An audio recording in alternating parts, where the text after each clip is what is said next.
Hello students, स्वागत है आपका एक बार फिर से मेरे यूट्यूब चैनल पर। और यहाँ पर आपको व्याकरण का पूरा ज्ञान मिलेगा। और आइए स्टार्ट करते हैं संज्ञा, जो कि वेरी वेरी इम्पोर्टेंट टॉपिक है और हर हिंदी वाले स्टूडेंट को संज्ञा ज़रूर आनी चाहिए। तो आइए स्टार्ट करते हैं। Question number 1। क्वेश्चन नंबर 1 आपसे पूछ रहा है कि निम्न में से संज्ञा शब्द कौन सी है। तो आप ऑप्शन ए पढ़ेंगे, आप बी चलना, सी आकाश और लंबा। तो जिसको नहीं पता है संज्ञा होती क्या है, तो सबसे पहले संज्ञा के बारे में हमको परिभाषा पढ़ना होगा कि संज्ञा कहते किसको है। ठीक है, तो यहाँ से पढ़ते हैं कि किसी व्यक्ति, स्थान, वस्तु आदि के नाम, गुण, धर्म, स्वभाव का बोध कराने वाले शब्द जो होते हैं वो संज्ञा कहलाते हैं। एग्जाम्पल में हम देख सकते हैं जैसे कि राम, आम, मिठास, हाथी आदि। ठीक है, कम टू क्वेश्चन नंबर 2। निम्न में से संज्ञा शब्द क्या है। तो आंसर आप देख सकते हैं, यह, जीना, पहाड़ या पुराना। आपको सिर्फ समझ में आ रहा है ना कोई एक चीज़ का नाम क्या है, तो यहाँ देख सकते हैं आंसर सी पहाड़। ठीक है, संज्ञा के भेद हम आपको थोड़ी देर में पढ़ाएंगे। आइए स्टार्ट करते हैं। क्वेश्चन नंबर 3, संज्ञा के प्रकार पूछे हैं। तो उत्पत्ति के आधार पर संज्ञा के कितने भेद होते हैं, तो आपको याद करना होगा 3 भेद होते हैं। कौन कौन से,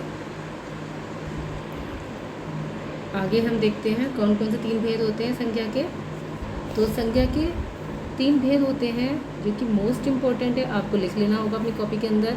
रूढ़, यौगिक और योग रूढ़। ठीक है, संज्ञा का भेद नहीं होता। अब आप बताएंगे भेद नहीं होता, व्यक्तिवाचक, जातिवाचक या निजवाचक या भाववाचक।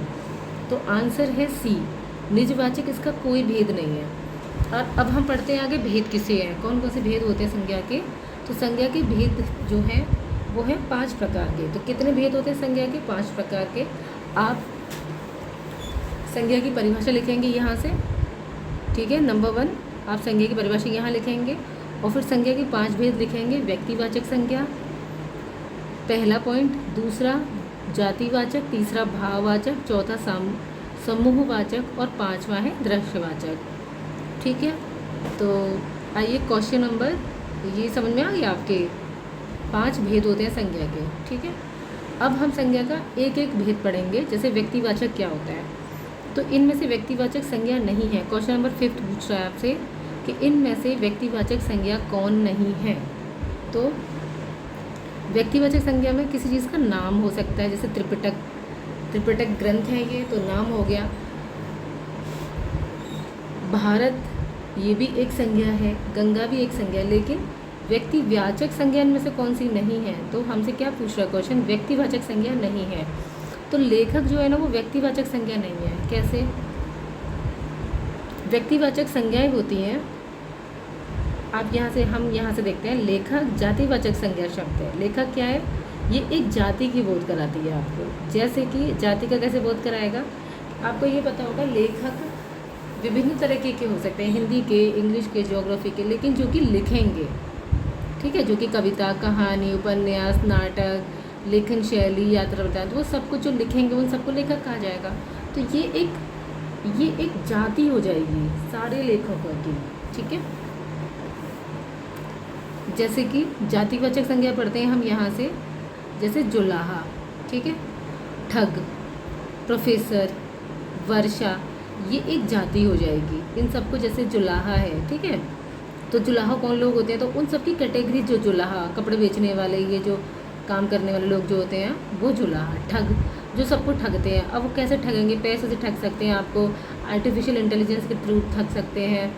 ठीक है, और आपको कहीं भी ज़मीनी विवाद हो सकता है, तो वो ठग, सारे ठग एक कैटेगरी में आ जाएंगे। इसका मतलब एक जाति। प्रोफेसर है, प्रोफेसर हिंदी का, इंग्लिश का, केमिस्ट्री का, बायो का, हर चीज़ का हो सकता है, हर सब्जेक्ट का हो सकता है, इसलिए जातिवाचक संज्ञा होगी। आपको ये पता चल जाएगा ये प्रोफेसर है, तो ये आपको पता चलेगा ये प्रोफेसर है, तो ऑब्वियसली आपको ये पता हो जाएगा किसका प्रोफेसर है। कोई सब्जेक्ट का तो प्रोफेसर होगा ही, तो इसीलिए उसको हम जातिवाचक संज्ञा कहेंगे, क्योंकि एक नाम से आप विभिन्न चीज़ें पता कर लो, तो एक से, इसीलिए आप जातिवाचक संज्ञा कह सकते हैं। वर्षा है। ठीक, आइए कम टू क्वेश्चन नंबर 6 पर। व्यक्तिवाचक संज्ञा चुनिए। अब आपसे पूछा इसमें व्यक्तिवाचक संज्ञा बतानी है। तो व्यक्ति, मोहन, एक इस लाइन के अंदर मोहन एक परिश्रमी और ईमानदार बालक है।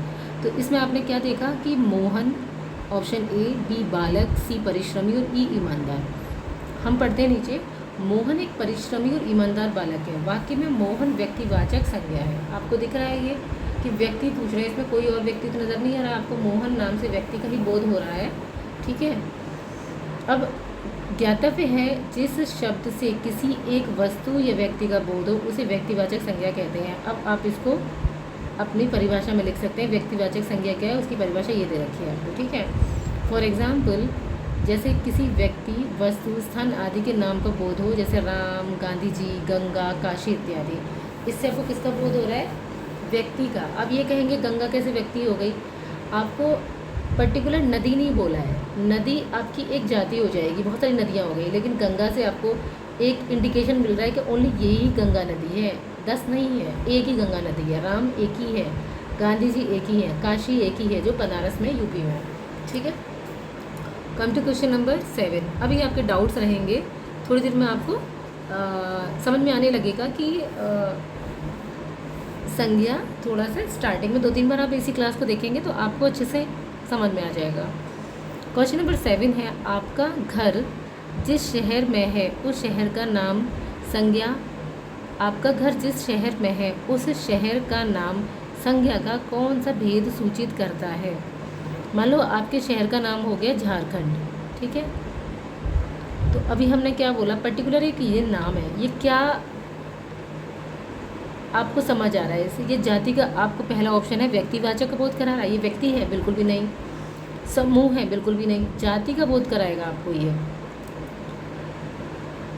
जाति का बोध एक्चुअली ये नहीं कराएगा आपको, ये व्यक्ति का बोध कराएगा। कैसे, हम बताते हैं आपको कि जिस शब्द से किसी एक वस्तु या व्यक्ति का बोध हो उसे व्यक्तिवाचक संज्ञा कहते हैं। किसे, जिस शब्द से किसी एक वस्तु, किसी एक वस्तु, कौन सी वस्तु है, एक वस्तु या व्यक्ति, एक वस्तु या व्यक्ति का बोध हो उसे क्या कहेंगे, व्यक्तिवाचक संज्ञा। जैसे राम एक व्यक्ति हो गया, गांधी जी, गंगा, काशी आदि। राम गांधी जी कहने से एक व्यक्ति का, गंगा कहने से एक नदी का और काशी कहने से एक शहर का बोध हो रहा है, इसीलिए इसको हम क्या कहेंगे, व्यक्तिवाचक संज्ञा कहेंगे। किसी एक होने का बोध हो। ठीक है, व्यक्तिवाचक संज्ञा, व्यक्तिवाचक सिर्फ इसको ऐसे समझिए कि एक होने का बोध हो, एक होने का बोध। जैसे जैसे आपका शहर झारखंड। ठीक है, व्यक्तिवाचक जैसे ही आपके सामने आएगा तो आपको याद रखना होगा 1। ठीक है, क्वेश्चन नंबर 8 पे आते हैं, निम्नलिखित में से कौन सा शब्द व्यक्तिवाचक संज्ञा नहीं है। समारू, गजमार, डोंगर, दलहा, इनमें से कोई नहीं। तो आंसर है इसमें डोंगर, ये व्यक्तिवाचक नहीं है। ठीक है, डोंगर व्यक्तिवाचक नहीं है। छोटे पहाड़ को छत्तीसगढ़ में डोंगर कहा जाता है, अतः ये जातिवाचक संज्ञा नहीं है, न कि व्यक्तिवाचक। शेष व्यक्तिवाचक संज्ञाएं हैं। तो व्यक्तिवाचक संज्ञा कौन नहीं है, डोंगर नहीं है। जबकि समारू एक व्यक्ति पहाड़ होगा, गजमार कोई जगह होगी, दलहा बाकी सब व्यक्तिवाचक संज्ञाएं हैं। क्वेश्चन नंबर 9, निम्नलिखित विकल्पों में से किस विकल्प में सभी शब्द व्यक्तिवाचक संज्ञाएं हैं। तो आपको व्यक्तिवाचक संज्ञा का बोध कराने के लिए हमने क्या बोला था अभी यहाँ पर, कि जैसे ही व्यक्तिवाचक का बोध हो आपको एक याद रखना है। ठीक है, तो कैसे याद रखेंगे आप, जैसे राम, रामचरितमानस और गंगा। गंगा एक नदी है, रामचरितमानस एक ग्रंथ है और राम जो है एक व्यक्ति है। कृष्ण, कामायनी, मिठास। मिठास कोई चीज़ नहीं है, बुढ़ापा कोई चीज़ नहीं है, इधर ममता, वकील, पुस्तक कोई चीज़ नहीं है। ये क्या है, व्यक्तिवाचक हो गया। राम व्यक्ति जो है, राम जो एक व्यक्ति हो गया। रामचरितमानस भी एक स्पेसिफिक एक ही चीज़ है, एक ही बुक है, और गंगा नदी भी एक ही है, इसलिए ये हो गए व्यक्तिवाचक। ठीक है, व्यक्तिवाचक जिस शब्द से किसी एक वस्तु या एक व्यक्ति का बोध हो उसे व्यक्तिवाचक। कैसे, जैसे सुरेश, हिमालय, मई, होली इत्यादि। होली बहुत सारी नहीं होंगी, मई बहुत सारी नहीं होगी, एक ही मई होगा। ठीक है, निम्न में से संज्ञा शब्द है। अब संज्ञा शब्द कैसे पहचानेंगे आप, गंगा, नीला, पुराना या मोटा। तो अभी हमने पढ़ा था संज्ञा गंगा संज्ञा शब्द है जिस शब्द से किसी एक वस्तु या व्यक्ति का बोध हो, उसे व्यक्तिवाचक संज्ञा कहेंगे। नॉर्मली संज्ञा कैटेगरी में है, लेकिन स्पेसिफिक करेंगे तो ये जाएगा आपका आंसर व्यक्तिवाचक संज्ञा में। ठीक है, अब आते हैं क्वेश्चन नंबर 11 पर, जातिवाचक संज्ञा। अब हमारी एक और नया टॉपिक नहीं, संज्ञा के ही एक और बिंदु है ये, जातिवाचक संज्ञा। जातिवाचक संज्ञा में क्या होता है, जिसमें आपको ये शो हो कि ये जाति है, क्या शो हो कि ये जाति है। जैसे कोई एक नहीं, जैसे घर क्या हो गया, बहुत सारे लोगों का घर हो गया। पहाड़, बहुत सारे पहाड़ होंगे। नदी, इनके नाम नहीं है एक्चुअली। अगर हम बोलते हैं कि कविता का घर, कविता, तो कविता क्या हो जाएगी, ये हो जाएगी आपकी क्या, व्यक्तिवाचक, क्योंकि एक है कविता को स्पेसिफिक कविता। अगर लड़कियां कहेंगे, लड़कियां, नहीं पता चल रहा कौन सी लड़कियां, कहाँ की लड़कियां, तो ये आपकी हो जाएगी जाति। बहुत सारी लड़कियां हो गई इसमें, ठीक है। ऐसे ही घर, बहुत सारे घर हो गए, बहुत सारे पहाड़ हो गए, बहुत सारी नदियाँ हो गई। अगर गंगा नदी बोलते तो व्यक्तिवाचक हो जाती, लेकिन क्या है, ये नदी है तो यानी जातिवाचक हो गई। ठीक है, समझ में आएगा आपके अभी धीरे धीरे। जैसे जातिवाचक संज्ञा देख लेते हैं एक बार यहाँ से। संबंधियों, व्यवसायों, पदों व कार्यों के नाम, जैसे भाई नहीं पता चल रहा किसका भाई है, लेकिन है, जुलाहा, ठग इत्यादि। पशु पक्षियों के नाम, जैसे घोड़ा, तोता, गाय, कोयल, जातिवाचक संज्ञा। ठीक है, घोड़े का नाम नहीं है। अगर हम कहेंगे कि घोड़ा का कुछ नाम हो, मान लो घोड़े का नाम है जैक, तो जो है जैक घोड़ा, तो जो जैक हो जाएगा वो हो जाएगा क्या, व्यक्तिवाचक, ये हो जाएगा व्यक्तिवाचक। लेकिन नॉर्मल घोड़ा कहना, पता नहीं किसका घोड़ा, तोता, कौन सा तोता नहीं पता, गाय, बहुत सारी गाय हो सकती हैं, कोयल, बहुत सारी ऐसी वस्तुओं के नाम में कैसे जाएगा जातिवाचक। जातिवाचक में नाम नहीं आएगा किसी का, उसकी जाति से इंडिकेशन होगा। जैसे मेज की एक जाति होगी, बहुत सारी मेज हो सकती हैं, छोटी, बड़ी, लंबी, चौड़ी। ऐसी कलम भी बहुत सारी होंगी, बाल्टी बहुत सारी, नहीं पता चला कौन से कलर की बाल्टी, दिस इज़ कॉल्ड जाति। ठीक है, जातिवाचक संज्ञा। प्राकृतिक तत्वों के नाम, आंधी, तूफान, वर्षा इत्यादि। प्राकृतिक तत्वों के नाम क्या है, जैसे आंधी है, तूफान है, वर्षा इत्यादि। अब आंधी, पीली आंधी, नीली आंधी नहीं समझ में आ रहा, इसीलिए नॉर्मल आंधी जो आएगी, सिर्फ आंधी, वो क्या हो गया, जातिवाचक। प्रॉपर तूफान का कोई नाम नहीं है तो इसीलिए जातिवाचक। वर्षा का कोई नाम नहीं है, इसीलिए जातिवाचक। ठीक है, व्यक्तिवाचक हमने क्या बताया था, 1, आपको एक नंबर याद रखना होगा, और जाति में आपको बहुत सारी चीज़ें होंगी। अब ये क्या कह रहे हैं, प्रतिवर्ष नदी में बाढ़ आ जाती है, वाक्य में किस प्रकार की संज्ञा है, प्रतिवर्ष नदी में। अब तो नदी क्या है, नदी का अगर नाम होता तो नदी क्या बन जाती, व्यक्तिवाचक, और क्योंकि ये नदी है, इसका नाम नहीं है, तो ये बन गई जातिवाचक। ठीक है, तो आंसर क्या जाएगा इसका, जातिवाचक। निम्नलिखित में से कौन सा जातिवाचक संज्ञा है, मिठास, कर्मचारी, गंगा या पर्वत। अब देखो, गंगा एक नाम है तो ये कौन सा हो जाएगा, एक जो बताया था, तो ये हो गया व्यक्तिवादी, तो ये तो हमारा आंसर होगा नहीं। जाति बहुत सारी चीज़ें हो जाएंगी जाति में, कर्मचारी भी आ सकता है, बहुत सारे कर्मचारी, और पर्वत भी, बहुत सारी पर्वत। जाति में नाम नहीं होगा, ऐसे समझो इसको, जाति में नाम नहीं होगा, जाति में नाम नहीं, लेकिन व्यक्तिवाचक में नाम। ठीक है, जाति में नाम नहीं, जाति में हो जाएंगे ग्रुप्स। पशु चर रहे हैं, रेखांकित पद है, पशु चर रहे हैं, चर मतलब चरना है, पशु जो खाना खाते हैं उसको बोलते हैं चरना। पशु चर रहे, पशु का नाम ही नहीं दे रखा, सिंपल है, जाति। निम्नलिखित में से कौन सी जातिवाचक संज्ञा है, मजदूर, शत्रुता, यश या सोना। मजदूर, क्योंकि मजदूर का नाम नहीं है, अगर हरी, रवि कुछ भी होता तो व्यक्तिवाचक हो जाता। ऐसे जातिवाचक संज्ञा नहीं है, कौन सी नहीं है, क्वेश्चन नंबर 16, जातिवाचक संज्ञा नहीं है, शैशव, लोहा, लकड़ी या पुस्तक। देखो, पुस्तक जातिवाचक नहीं है, क्यों, क्योंकि बहुत सारी पुस्तक है। अगर इसमें बोलते रामचरितमानस तो ये हो जाती व्यक्तिवाचक, लेकिन जाति का बोध करा रहा है पुस्तक। ठीक है, क्वेश्चन नंबर 17, हमारे देश में जयचंदों की कमी नहीं है, जयचंदों यानी संज्ञा के किस भेद के अंतर्गत आता है। तो जयचंद यानी किसी का नाम नहीं है, जयचंद, जयचंद एक ग्रुप है, ग्रुप मतलब वही, व्यक्तिवाचक ये बिल्कुल नहीं जाएगा, ये जाएगा जाति, क्योंकि जयचंद था धोखेबाज, तो धोखेबाज जाति से जाएगा जातिवाचक। ठीक है, कवि शब्द कौन सी संज्ञा है, तो कवि कौन सा है, कवि शब्द में कौन सी संज्ञा है, तो कवि कौन सा, कवि का नाम ही नहीं बता रहे हैं तो हो जाएगा जाति। जिन संज्ञाओं से एक ही प्रकार की वस्तुओं और व्यक्तियों का बोध हो उन्हें क्या कहते हैं? एक ही प्रकार की वस्तुएं और व्यक्तियों का बोध हो उनको क्या कहेंगे? तो ऑब्वियस उनको कहेंगे जातिवाचक संज्ञा। क्वेश्चन नंबर 20, जातिवाचक संज्ञा शब्द है कामायनी। देखो ये नाम दे रखा, बिल्कुल नहीं होगा, ये आम नाम है इसीलिए ये नहीं होगा। रसीला, कैसा है रसीले? वकील, वकील का नाम नहीं है, कोई सा भी वकील हो सकता है, सुरेश, रमेश, ये तो पूरा वकीलों का वर्ग जो हो जाएगा वो जातिवाचक संज्ञा से इंडिकेट हो जाएगा। ठीक है, 20 क्वेश्चन आपके कंप्लीट हो चुके हैं। और अब नेक्स्ट जो आएगा जातिवाचक, ठीक है, जातिवाचक करा देते हैं आपको, इजीली थोड़ा याद हो जाएगा। जैसे गाय कौन सी संज्ञा है? तो गाय का नाम नहीं है इसीलिए जातिवाचक। गांधी को राष्ट्रपिता कहा गया, वाक्य में संज्ञा किससे किस रूप में परिवर्तित हो रही है? गांधी को राष्ट्रपिता कहा गया, तो गांधी को राष्ट्रपिता कहा गया, तो ये तो हमारा व्यक्तिवाचक हो जाएगा, हमने जब पढ़ा था, है ना। लेकिन ये क्या, जब कोई जातिवाचक संज्ञा किसी विशेष व्यक्ति के लिए प्रयुक्त हो तब जातिवाचक होते हुए व्यक्तिवाचक बन जाती है। ठीक है, तो अब हमने क्या पढ़ा था? गांधी को राष्ट्रपिता कहा गया, वाक्य में संज्ञा किसके रूप में?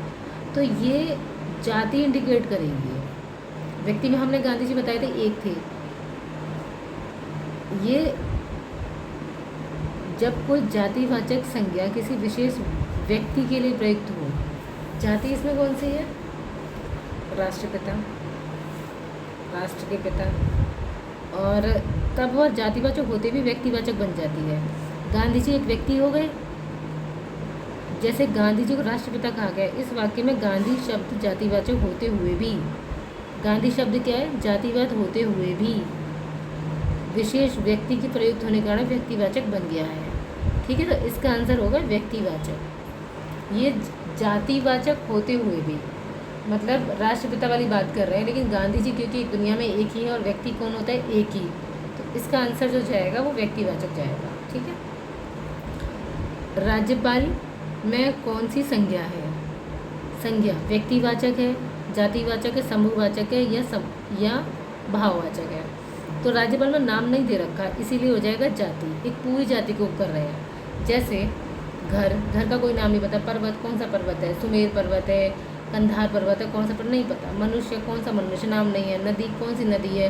सरयू नदी है, गंगा नदी है, नील नदी है, कौन सी नदी नहीं पता। मोर कौन सा मोर है? तो जब किसी चीज़ का नाम नहीं होगा तो आंसर जाएगा उसकी जाति पर, और जब नाम होगा तो वो व्यक्ति बन जाएगा। ठीक है, लहर किस प्रकार की संज्ञा है? लहर समूहवाचक है, बिल्कुल भी नहीं। भाववाचक है, बिल्कुल भी नहीं। जातिवाचक है, बिल्कुल सही बात। और व्यक्तिवाचक, लहर का नाम नहीं दे रखा है कोई भी, इसीलिए व्यक्तिवाचक नहीं होगी, जातिवाचक हो गए। समुद्रगुप्त भारत का नेपोलियन था, यह नेपोलियन किस प्रकार की संज्ञा का उदाहरण है? नेपोलियन मतलब हो गया समुद्रगुप्त भारत का नेपोलियन था। तो नेपोलियन में आपको नाम समझ में नहीं आ रहा,